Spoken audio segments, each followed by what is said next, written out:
Welcome back to our CMV series. In this third part, we will focus on the clinical findings in infants with congenital CMV infection and discuss treatment options available during pregnancy and in the neonatal period. This information is sourced from Resnick and Creasy to ensure accuracy and reliability.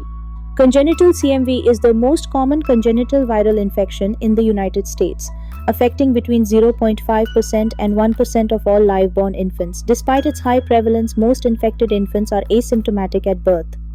Common findings include jaundice from direct hyperbilirubinemia, petechiae due to thrombocytopenia, purpura, hepatosplenomegaly, microcephaly, intracerebral periventricular calcifications, sensorineural hearing loss, retinitis. Developmental delays are frequently observed later in infancy or early childhood.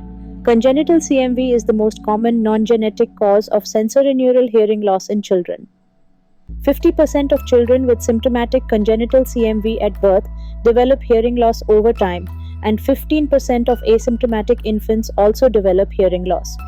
However, predicting which asymptomatic children will develop hearing loss remains a challenge, as nearly 75% of those with CMV-associated hearing loss show no identifiable deficits at birth. Currently, there is no consistently effective therapy for active CMV infection in pregnant women. However, various treatments have been explored. Few studies suggest a potential role of CMV-specific intravenous hyperimmune globulin, cytogam, and valacyclovir in reducing fetal CMV complications, though further studies are needed.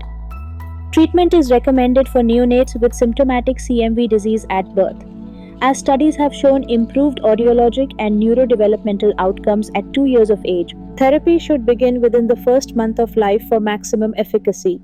Oral valganciclovir can be started at a dose of 16 milligrams per kilogram twice a day for 6 months, improves hearing and neurodevelopmental outcomes.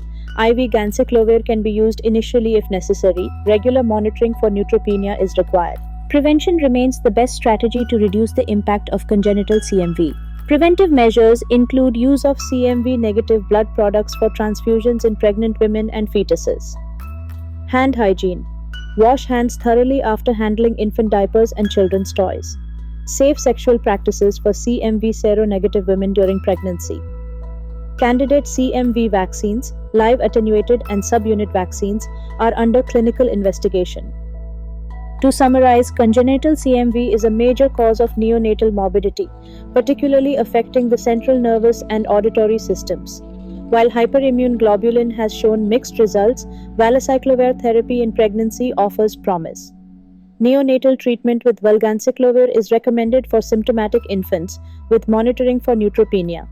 Preventive measures remain critical to reducing maternal CMV transmission. If you found this video helpful, please like, share, and subscribe for more educational content on fetal medicine and maternal health.